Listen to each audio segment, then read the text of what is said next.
قال يا أيها الملأ أيكم يأتيني بعرشها قبل أن يأتوني مسلمين.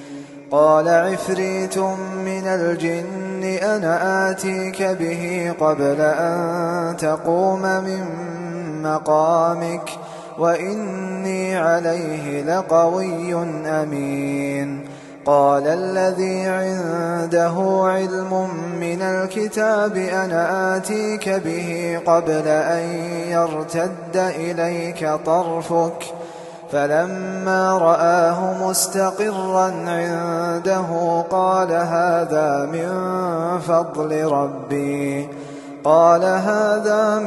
فضل ربي ليبلوني أأشكر أم أكفر ومن شكر فإنما يشكر لنفسه ومن كفر فإن ربي غني كريم.